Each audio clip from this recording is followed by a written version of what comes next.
सबसे पहले आप चाइनीज में कहिए। नालंदा में आपका स्वागत है। नालंदा बिहार में आपका स्वागत है। जो भी कहिए आप। बट आधुनिक काल के विद्यार्थी के 5 लक्षण है। फिल्म चेष्टा इश्क ध्यानम घोर निंद्रा तथा बचा मुर्गाहारी बोतलधारी विद्यार्थी 5 लक्षण है ना। हाँ जी बिल्कुल। नालंदा विश्वविद्यालय का मेन गेट भी नहीं मिला है, इसलिए टूरिस्ट को विजिट करने के लिए इंडियन आर्कोलॉजिस्ट के द्वारा इस सॉलिड दीवार को काट करके एक नया रास्ता बनाया है, जो दीवार की चौड़ाई 10 फुट से ऊपर पाया गया है। प्राचीन काल में सीमेंट नहीं था। दीवारों का निर्माण चूना, सुर्की, उड़द का दाल, मिट्टी, गन्ने का जूस और बेल के जूस से होता था, जो आज खाने और पीने को नहीं मिलता है। प्राचीन काल में नालंदा के दीवारों में यूज होता था। यहाँ सिर्फ लड़के की ही पढ़ाई होता था, लड़कियों का यहाँ प्रवेश वर्जित था। हाय फ्रेंड्स, मैं बंजारा बेफर स्वामी कांत कुमार और एक नए वीडियो के साथ मैं आपका स्वागत करता हूं। और आज हम लोग आए हुए हैं नालंदा स्टेशन। नालंदा स्टेशन हम लोग पहुंच चुके हैं। नालंदा स्टेशन और यहां से नालंदा खंडहर हम लोग जाने वाले हैं। नालंदा स्टेशन से नालंदा खंडहर की दूरी मात्र 2 से 3 किलोमीटर के लगभग है। तो चलिए हम लोग चलते हैं नालंदा खंडहर। फाइनली फ्रेंड्स, हम लोग नालंदा खंडहर के अंदर आ चुके हैं और हम लोग अभी गाइड के माध्यम से पूरा नालंदा खंडहर घूमेंगे। तो ये हमारे गाइड हुए, ये हमें पूरा नालंदा खंडहर घुमाएंगे। आपका नाम क्या हुआ सर? नवीन कुमार मेरा नाम। नवीन कुमार। यही हम लोग को पूरा नालंदा खंडहर घुमाएंगे। तो आप कब से यहाँ पे गाइड की सुविधा हम लोग को उपलब्ध करवा रहे हैं? मैं यहाँ 10 वर्षों से गाइड का कार्य कर रहा हूँ। 10 वर्षों से? 10 वर्षों से कर रहा हूँ। तो यहाँ पे ये जैसा प्लेस है, यहाँ पे तो अदर कंट्री से भी लोग आते होंगे, लोकल भी आते होंगे। तो अदर कंट्री से आते होंगे तो उसको आप कैसे हैंडल करते होंगे? लैंग्वेज का प्रॉब्लम भी होता होगा आपके साथ? प्रॉब्लम नहीं होता है। ये एक तरह से मिनी वर्ल्ड है। यहाँ विभिन्न कंट्री से लोग आते हैं एवं यहाँ पे आपको विभिन्न प्रकार के विभिन्न लैंग्वेज के गाइड मिल जाएंगे, जिसमें से मैं आप कितने प्रकार का लैंग्वेज यूज करते हैं? मैं जो हूँ इंग्लिश है, चाइनीज है, सिंगली में गाइड करता हूँ। तो 3 लैंग्वेज का मैं गाइड करता हूँ। Hindi, English, Chinese, singly. Hindi, English, Chinese और सिंगली। सिंगली हो गया श्रीलंकन लैंग्वेज, चाइनीज हो गया मैं चाइना का, ताइवान का, सिंगापुर का, ये सब का होता है। तो एक सेंटेंस आपको वाक्य बोलने कहेंगे, जितने लैंग्वेज में आप बता सकते हैं। बहुत धन्यवाद इसके लिए कहेंगे हमारे दर्शकों की तरफ से कि आप सिर्फ ये इतना कहिए, नालंदा में आपका स्वागत है। नालंदा में आपका स्वागत है। चाइना में या सिंगली में? सबसे पहले आप चाइनीज में कहिए। नालंदा में आपका स्वागत है। नालंदा बिहार में आपका स्वागत है। जो भी कहिए आप। नी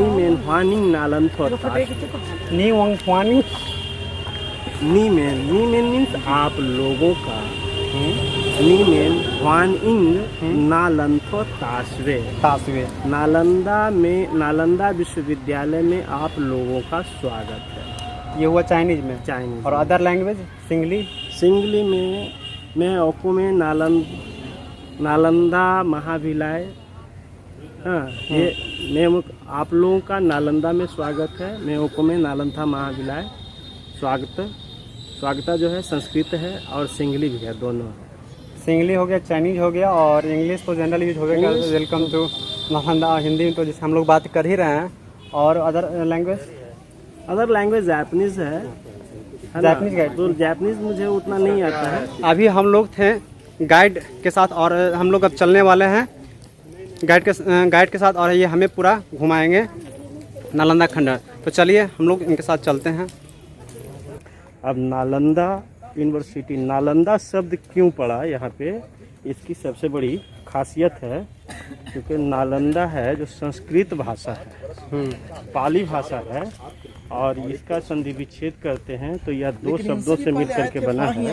और वह 2 शब्द है नालम और दा। नालम का अर्थ होता है कमल, जो ज्ञान का प्रतीक है, बुद्धि का प्रतीक है। और दा का अर्थ होता है देना। तो ज्ञान देने की भूमि को नालंदा कहते हैं, बुद्धि देने की भूमि को नालंदा कहते हैं। तो इस कारण से इस स्थल का नाम नालंदा पड़ा, जिसके कारण मगध के राजा कुमार गुप्त के द्वारा 5 सेंचुरी एडी में इस विश्वविद्यालय की स्थापना किया गया। प्राचीन काल में 3 प्रसिद्ध विश्वविद्यालय थे, जैसे आज के समय में कैम्ब्रिज है, ऑक्सफोर्ड है, हार्वर्ड है, वर्ल्ड फेमस यूनिवर्सिटी है। प्राचीन काल में 3 वर्ल्ड फेमस था, जिसका नाम था तक्षशिला, नालंदा और विक्रमशिला। तक्षशिला, नालंदा, विक्रमशिला। तक्षशिला विश्व का सबसे पहला यूनिवर्सिटी जो पाकिस्तान के रावलपिंडी में है, और वहाँ का विद्वान चरक, जीवक, चाणक्य, चंद्रगुप्त मौर्य, अशोक, पाणिनि और पतंजलि जैसे थे। भारत का सबसे पहला यूनिवर्सिटी नालंदा, और तीसरा विक्रमशिला जो बिहार स्टेट के भागलपुर में है। वर्तमान में 2 यूनिवर्सिटी इंडिया में, 1 यूनिवर्सिटी पाकिस्तान में। लेकिन इतिहास सिखाता है, इतिहास बताता है कि प्राचीन काल में भारत और पाकिस्तान नहीं था। प्राचीन काल में मगध एक विशाल साम्राज्य था। तीनों यूनिवर्सिटी का वर्णन मगध में आता है। तो आप एक स्लोगन सुने होंगे कि भारत विश्व का गुरु रहा था, या सोने की चिड़िया कही जाती थी। तो उसमें इन तीनों यूनिवर्सिटी का क्या कंट्रीब्यूशन रहा होगा, है ना। इसकी स्थापना मगध के राजा कुमार गुप्त के द्वारा 5 सेंचुरी एडी में किया गया था। उसके बाद इसका डेवलप 7 सेंचुरी एडी में कन्नौज के राजा हर्षवर्धन किया, और सबसे ज़्यादा कॉपरेट 9 सेंचुरी में बंगाल के राजा देवपाल किया। 800 साल तक रेगुलर पढ़ाई का कार्य चला इस विश्वविद्यालय में, है ना। 12वीं शताब्दी के लास्ट में तुर्क इन्वेडर बख्तियार खिलजी, जो मोहम्मद गोरी का गुलाम और कुतुबुद्दीन ऐबक का असिस्टेंट कमांडर था, यहाँ आक्रमण किया, इसको डिस्ट्रॉय किया और आग लगा दिया। जो आग मीन हाज हिस्टोरियन के अनुसार 6 महीने तक कंटिन्यू जलता रहा। उसके बाद नालंदा स्लोली नेचुरल क्लाइमेट के कारण पूरे मिट्टी के नीचे दब गया, और 700 साल मिट्टी के नीचे कंटिन्यू दबा रहा ये विश्वविद्यालय। इस विश्वविद्यालय इसका इतिहास ह्वेन सांग की डायरी से पाया गया, है ना। यहाँ पे रुकेंगे भी। तो ह्वेन सांग की डायरी से पाया गया, जो ह्वेन सांग की डायरी को translate European archaeologist Hamilton Buchanan के द्वारा किया गया। तो पाया गया कि नालंदा 10 किलोमीटर लंबा और 5 किलोमीटर चौड़ा था। यहाँ पे 10,000 विद्यार्थी और 1500 टीचर थे। लाइब्रेरी था जिसका नाम था Ratnadadhi, Ratnasagar, Ratnaranjak. Ratnasagar library 9th floor का था। कई मिलियन किताबें था, जो में भी 6 महीने तक कंटिन्यू चलता रहा था। यहाँ के जो फेमस स्कॉलर हैं उनका नाम ले लीजिए, देखिए। तो नागा अर्जुना सबसे पहला नाम है। आर्यदेवा, बसुबंधु, धर्मपाला, सविष्णु, असंगा, शीलभद्र, धर्मकीर्ति, शांतारक्षिता और चाइनीज ट्रेवलर ह्वेनसांग और सिंह। यहाँ जो विषय पढ़ाया जाता था वो विषय देखिए, theology, grammar, logic, astronomy, metaphysics, medicine और फिलॉसफी। सभी विषय की पढ़ाई संस्कृत और पाली में होता था। 1 किलोमीटर की एरिया में इसका खुदाई हुआ। तो 1 किलोमीटर लंबा, 1 किलोमीटर चौड़ा में इसका खुदाई हुआ, है ना। जिसमें नालंदा विश्वविद्यालय 2 लाइन में मिला। एक लाइन में विद्यार्थियों टीचर को रहने और पढ़ने का, दूसरे लाइन में पूजा करने का। यह वर्ल्ड हेरिटेज साइट है। ये नालंदा पूरा बिहार स्टेट में 2 वर्ल्ड हेरिटेज साइट हैं। पहला महाबोधि टेम्पल, दूसरा है बोधगया, और दूसरा नालंदा, है ना। इसकी घोषणा 15 जुलाई 2016 को किया गया है। प्राप्त एविडेंस के आधार पर यहाँ से नालंदा विश्वविद्यालय का रिमेंस स्टार्ट होता है। ये साइड की दीवार देख रहे हैं, रिस्टोरेशन किया हुआ है, देख रहे हैं ना। इधर के बीच में मटेरियल है, सीमेंट का एविडेंस है।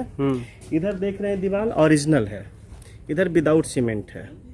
प्राचीन काल में सीमेंट नहीं था। दीवारों का निर्माण चूना, सुरकी, उड़द का दाल, मिट्टी, गन्ने का जूस और बेल के जूस से होता था, जो आज खाने और पीने को नहीं मिलता है। प्राचीन काल में नालंदा के दीवारों में यूज होता था। तो सोच सकते हैं कि मगध उस समय कितना समृद्धशाली भी रहा होगा। नालंदा विश्वविद्यालय का मेन गेट भी नहीं मिला है, इसलिए टूरिस्ट को विजिट करने के लिए इंडियन आर्कोलॉजिस्ट के द्वारा इस सॉलिड दीवार को काट करके एक नया रास्ता बनाया है, जो दीवार की चौड़ाई 10 फुट से ऊपर पाया गया है। ह्वेन सांग ने अपने डायरी में 108 मोनास्ट्रीज के बारे में लिखे थे। मोनास्ट्रीज का अर्थ होता है हॉस्टल। लेकिन जो 1 किलोमीटर के एरिया में खुदाई हुआ तो 11 हॉस्टल मिला है जी। 97 हॉस्टल आज भी मिट्टी के नीचे दबा हुआ है। इधर देखिए, ये पूरा एक हॉस्टल है ना। इसके चारों तरफ रूम्स हैं।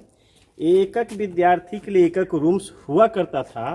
तो नालंदा विश्वविद्यालय में 10,000 छात्र थे, 1500 टीचर थे, तो 500 सपोर्टिंग स्टाफ भी होंगे। टोटल 12,000 लोग थे, 12,000 रूम था, जो 10 किलोमीटर की एरिया में फैला हुआ था। यह रूम 1600 साल पुराने हैं, जिसके दरवाजे बंद पड़े हैं। इसका मेन कारण है, जब दूसरे राजा का शासन आता था, छत डैमेज होता था तो रिपेयरिंग सिस्टम नहीं था। दूसरे राजा रूफ को ब्रोकन कर प्रीवियस लेवल को फिलअप करके दरवाजा बंद कर देते थे। ये दीवार का थिकनेस है, इसको फर्दर फाउंडेशन मानकर इसके ऊपर नया कंस्ट्रक्शन करते थे। तो यहाँ देखिए दीवार का कंस्ट्रक्शन 3 लेवल में है, देख रहे हैं ना। तो नीचे का दीवार 5वीं शताब्दी, हम लोग 7वीं शताब्दी पे खड़े हैं, और सबसे ऊपर 9वीं शताब्दी का है। तो कह सकते हैं कि प्राचीन काल में नालंदा विश्वविद्यालय की बिल्डिंग मल्टी स्टोरेज भी रहे होंगे। यहीं पे आप ब्रिक्स की साइज देख सकते हैं। ये देखिए, ये एक ब्रिक्स है ना, ऐसा नहीं 1 ब्रिक्स या 2 ब्रिक्स मैं दिखा रहा हूँ। पूरे दीवार में देखेंगे तो इसी टाइप के ब्रिक्स नजर आएंगे। तो 15 से 18 इंच लंबा है, 10 से 12 इंच चौड़ा है, और 2 से 3 इंच मोटा है। C14 के आधार पर ये सभी ईंटें 1600 साल पुराने हैं, जिसको आज हम लखोरी ईंट के नाम से भी जानते हैं। तो ये दोनों साइड जो दीवार देख रहे हैं ओरिजिनल है। इसी में आप लोग एक स्लोगन सुने होंगे, old is gold. Old is gold, बिल्कुल, है ना। अब क्यों कहते हैं ओल्ड इज गोल्ड? थ्योरी में आंसर देना इसको बहुत मुश्किल होता है, लेकिन प्रैक्टिकल में इसका आंसर बहुत ही आसानी से मिल जाता है। अभी आप बता रहे थे 3 सेंचुरी का, तो कुछ ईंटें आप दिखाएं 18 इंची का, तो कुछ ईंटे का साइज बहुत ही चौड़ा कम है। तो शताब्दी के अनुसार डायनेस्टी टू डायनेस्टी ईंटों की साइज में अंतर आया है। मुगल ईंट की साइज 6x3 का आ गया है, और अभी 21 सेंचुरी का जो ईंट है वो 9x5 का आ गया है ना। तो यहाँ पे देखिए ईंटों की साइज, ईंटों की क्वालिटी देखिए कि क्यों कहते हैं ओल्ड इज गोल्ड। तो यहाँ पे आप देख रहे हैं ब्लैक ब्रिक्स देख रहे हैं, जहाँ ब्लैक ब्रिक्स दिखाई दे रहा है अबाउट 60 इयर्स ओल्ड ब्रिक्स है ना, और ये 1600 इयर्स ओल्ड है। ये मात्र 16 ईयर ओल्ड है ब्लैक। 60 साल है ना, 60 साल, और ये 1600 साल पुराने हैं, जो ब्लैक नहीं है नीचे। नया ईंट बारिश के कारण इफेक्टेड हो गया, इस पे काई लग गया है, देख लीजिए, देख रहे ना। लेकिन पुराना ईंट पे देख लीजिए, कहीं दिखा दीजिए काई लगा नहीं लगा है। तो आप यहाँ पे ईंटों की क्वालिटी देख सकते हैं, कौन अच्छा है, नया या पुराना, है ना। ओल्ड इज गोल्ड इसीलिए कहा गया। सर हवा फैले भी आया है, ऐसी फैले।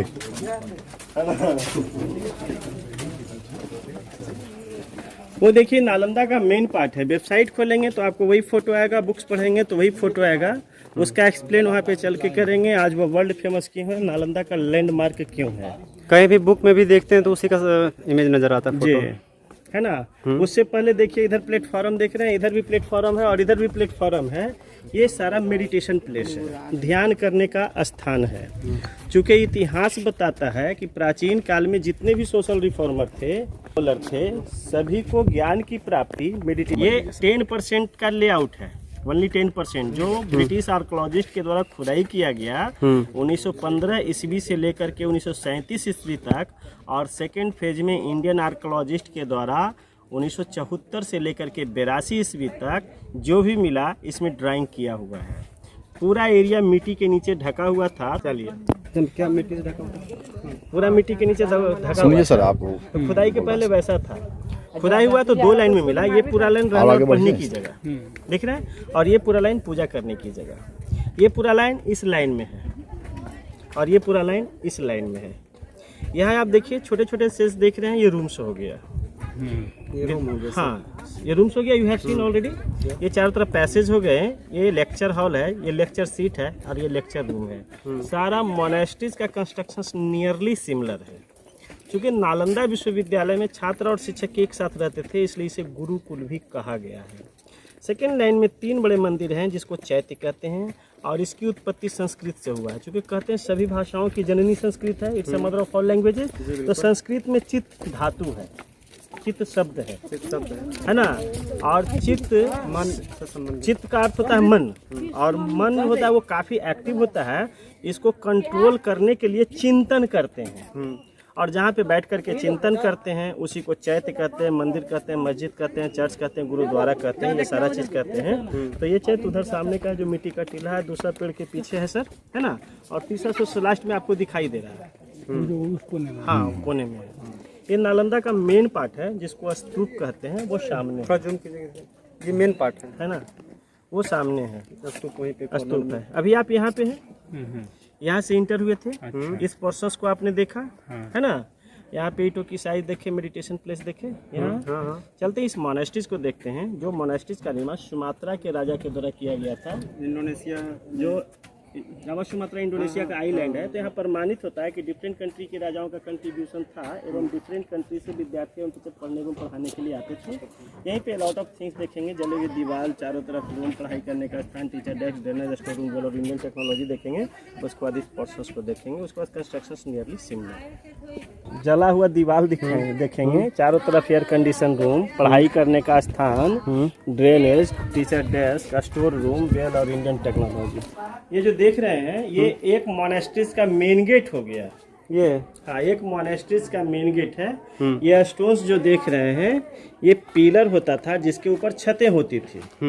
नालंदा में मोस्टली पत्थर का यूज किया गया है जिसका नाम है ग्रेनाइट। तो ये सारा जो पत्थर देख रहे हैं ग्रेनाइट पत्थर था, जिस पिलर होता था जिसके ऊपर छतें होती थी। नालंदा बौद्ध धर्म के महायान का सबसे बड़ा केंद्र था। तो यहाँ मूर्ति पूजा का एविडेंस प्राप्त हुआ है। तो दोनों साइड जो अलमीरा देख रहे हैं, दोनों में बुद्ध की मूर्ति था, मिट्टी का बना हुआ। खुदाई के बाद डैमेज हुआ, बाद में विजिटर के द्वारा डिमोलिश किया गया। ये साइड पूरी तरह से गौन है, ये साइड पॉसिबल है नहीं, इसलिए अलमीरा के अंदर में ईंट के आसन देख रहे हैं। मैं बताया था नालंदा 6 महीने तक कंटिन्यू जलता रहा था। बिल्कुल बताया। तो ये दीवार देखिए, इस दीवार को देख करके सोचिए कि नालंदा विश्वविद्यालय में कितना हाई टेम्परेचर रहा होगा, जो ब्रिक्स मेल्ट हो चुके हैं as a like candle. So this is evidence of fire.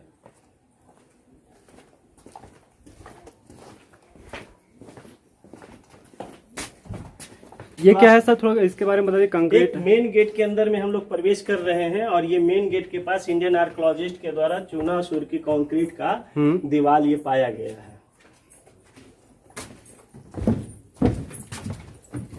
तो हम लोग एक हॉस्टल के अंदर में प्रवेश कर चुके हैं और इसके चारों तरफ रूम्स हैं। इसका निर्माण सुमात्रा के राजा बालपुत्र के द्वारा किया गया था। विद्यार्थी के लिए एक रूम्स होता था। इस मोनास्ट्रीज के दक्षिण पश्चिम कोने पे सीढ़ी पाया गया है, जिससे प्रमाणित होता है कि नालंदा विश्वविद्यालय की बिल्डिंग मल्टी स्टोरेज भी हुआ करते थे। बताया जाता है कि नालंदा विश्वविद्यालय का प्रत्येक रूम एयर कंडीशन होता था उस जमाने में। और इसका मेन कारण था मोटे मोटे दीवार। जिस विश्वविद्यालय के 10 फुट 8 फुट मोटे दीवार हो, उस विश्वविद्यालय का कमरा नेचुरल एयर कंडीशन होता था। गर्मी के दिनों में ठंडा और ठंडा के दिनों में गर्म होता था। नालंदा में कोएड नहीं थी। कोएड कहा जाए? कोएड मीन्स हुआ कि यहाँ सिर्फ लड़के की ही पढ़ाई होता था, लड़कियों का यहाँ प्रवेश वर्जित था। तो यहाँ कोएड नहीं था, सिर्फ लड़के ही आकर के पढ़ाई करते थे। लेकिन नालंदा में सबों के एडमिशन पॉसिबल भी नहीं था। तो किस तरह के विद्यार्थियों का यहाँ एडमिशन होता था? नालंदा के 4 मुख्य द्वार होते थे, east west north and south. जहाँ पे द्वारपाल होते थे उनको द्वार पंडित कहा जाता था।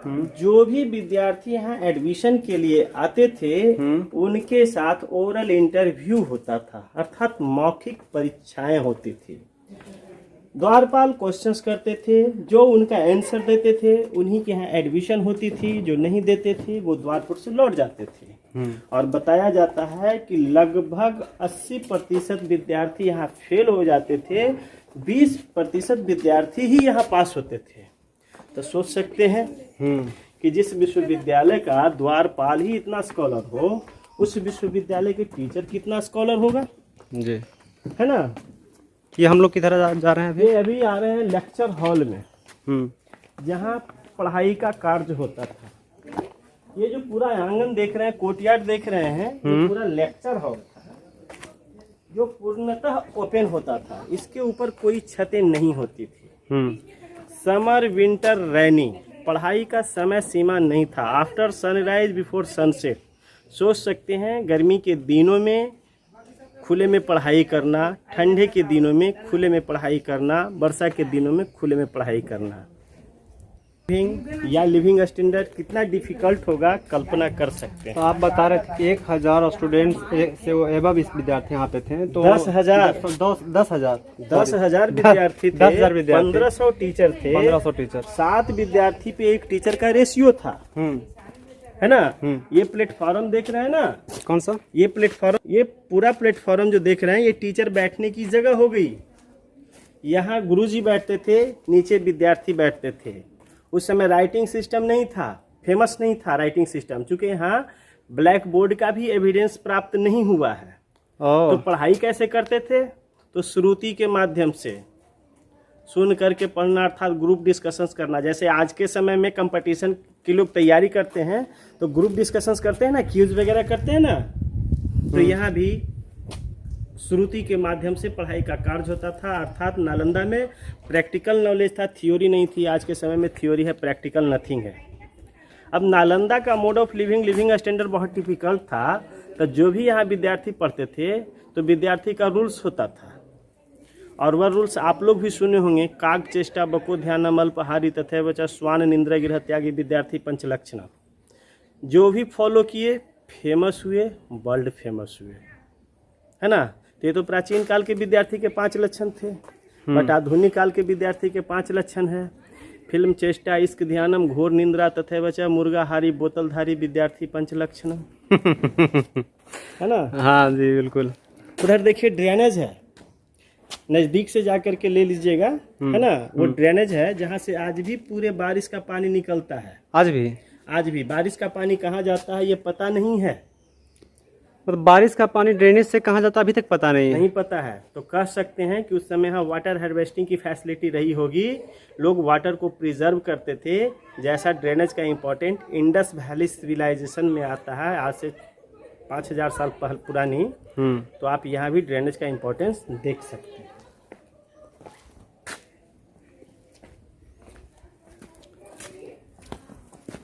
ड्रेनेज के बारे में तो अभी बताएं हम लोग को आप। और कुकिंग, खाना कहाँ बनाते हैं, कुकिंग का प्रोसेस पूरा अपना कहाँ करते होंगे ये सब? ये 2 रूम देख रहे हैं जी बिल्कुल। इसके ओरिजिनल अंदर में छत हैं, 1300 साल पुराने छत हैं जो विदाउट सीमेंट कंस्ट्रक्शंस है। ये प्राप्त एविडेंस के आधार पर इसको स्टोर रूम के रूप में आइडेंटिफाई किया गया है। क्योंकि यहाँ से जब खुदाई किया गया तो जला हुआ चावल मिला है, 2 बड़े जार मिला है। जार की ऊंचाई अबाउट 6 फुट है, इतना ऊंचा जार है, नालंदा के म्यूजियम में रखा हुआ है। दोनों मिलने से प्रमाणित हुआ कि यह स्टोर रूम था, और जले हुए चावल से प्रमाणित हुआ यहाँ आग लगी थी। इधर देखिए कुआं है, सभी हॉस्टल में कुआं मिला है ना। चलिए कुआं के पास जाके देखेंगे कुआं के बारे में। आइए देख करके, चलिए कुआं पहले देख लेते हैं।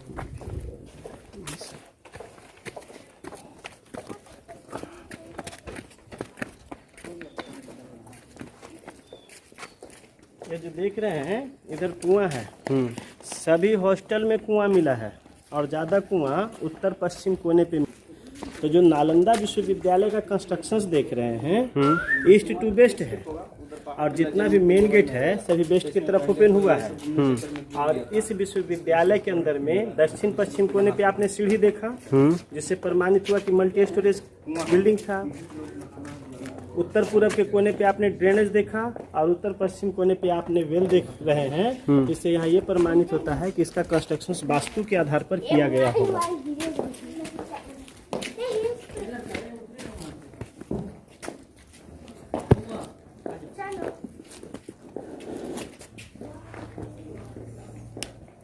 कुआं में पानी तो अभी भी है?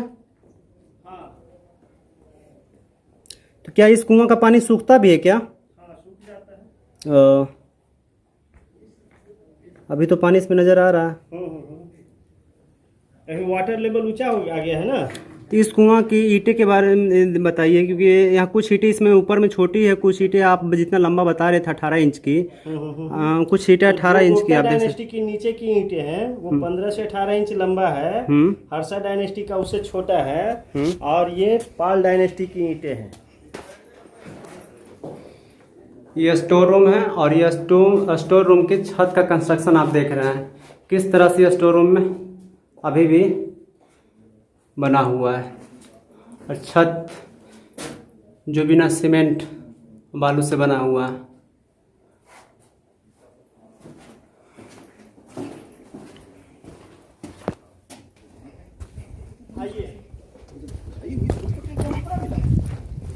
दिखाते हैं हमें इंडियन टेक्नोलॉजी। क्या क्या दिखाने वाले हैं अभी हमें? मैं अभी आपको दिखाने वाला हूँ इंडियन टेक्नोलॉजी। उस समय प्राचीन काल में लोग मंदिरों को लाइट किस प्रकार से करते थे, लाइटेड किस प्रकार से देते थे, है ना। तो ये जो देख रहे हैं ये गुप्ता डायनेस्टी की टेम्पल हो गया। अंदर में वेदी बना हुआ है जहाँ बुद्ध की मूर्तियां होती थी। यहाँ लाइट के लिए विंडो नहीं, वेंटिलेशन नहीं, ये फुल डार्क होता था। इस मंदिर को लाइटेड करने के लिए आज से 1600 साल पहले 2 पत्थर का यूज किया है। एक पत्थर ये साइड है और दूसरा पत्थर वो साइड है, दोनों साइड पत्थर लगा हुआ है। देख रहे हैं ना। बिल्कुल। इस पे कॉपर के प्लेट्स लगे होते थे। 3 हॉल्स देख रहे हैं ना। ये हॉल्स में कॉपर के प्लेट्स लगे होते थे। जब सूरज की रोशनी या चंद्रमा की रोशनी इस पत्थर पे आके पड़ता था तो लाइट सीधा रिफ्लेक्ट होकर के मंदिर में जाता था। तो सोच सकते हैं कि उस समय के माइंड कितना फॉरवर्ड भी रहा होगा। बिल्कुल, है ना। उस समय की टेक्नोलॉजी कितनी डेवलप भी रही होगी। ये पत्थर आज भी स्पार्कल कर रहा है। देखिए यहाँ से नजदीक से आकर के देखिए तो आज भी स्पार्कल करता हुआ दिखाई देगा। कर रहा है। तो सोचिए इस ब्लॉक का 34 स्टूडेंट्स लोग लेके वाटर वाइज करते थे। ये जो हम लोग देख रहे हैं 500 एडी का टेम्पल हो गई। वहाँ पर ब्लैक स्टोन में बुद्ध का प्रतिमा थी जो म्यूजियम में। इसी गेट के पास में जो स्टोन देख रहे हैं तो 3 हॉल है 1 2 3 और ये जो स्टोन देख रहे हैं 1 2 3। ये इस मंदिर का परिक्रमा पथ हो गया। ये जो मंदिर है इसका परिक्रमा पथ। पूजा करने के बाद लोग परिक्रमा करते हैं, जी बिल्कुल। प्रदक्षिणा करते हैं। तो ये इस मंदिर का प्रदक्षिणा पथ, परिक्रमा पथ है। जी सर, अभी आप हम लोग को बताया था थोड़ी देर पहले कि यहाँ ड्रेनेज की व्यवस्था थी और ड्रेनेज की व्यवस्था इस तरह से कि ड्रेनेज का पानी कहाँ जाता है अभी तक हम लोग को मालूम नहीं है। तो ड्रेनेज की बात आती है तो थोड़ा एक सवाल उठ रहा था, टॉयलेट का, लैट्रिन और बाथरूम। तो यहाँ लैट्रिन और बाथरूम आप अभी तक कहीं नहीं बताया कि थोड़ा हम लोग को बताना चाहिएगा। अभी तक प्राप्त एविडेंस के आधार पर यहाँ लैट्रिन और बाथरूम सेफली नहीं यूज होता था। स्नान करने के लिए लोग तालाबों का यूज होता था। चूंकि ह्वेनसांग की डायरी में कई तालाबों का वर्णन आ चुका है। लैट्रिन का वर्णन खुदाई में प्राप्त नहीं हुआ है। क्योंकि नालंदा विश्वविद्यालय का जो कंस्ट्रक्शंस मैंने बताया वो वास्तु पे आधारित है जी। और हमें वास्तु, भारतीय वास्तु ये सिखाती है कि एक बिल्डिंग के अंदर में लैट्रिन रूम नहीं होता है। या तो घर के आगे में होता है या तो घर के पीछे में होता है। ये पाया नहीं गया है, इसलिए कहना बहुत मुश्किल है। इस बिल्डिंग के अंदर में या नालंदा विश्वविद्यालय के मोनेस्ट्रीज के अंदर में लैट्रिन रूम की फैसिलिटी नहीं होती थी।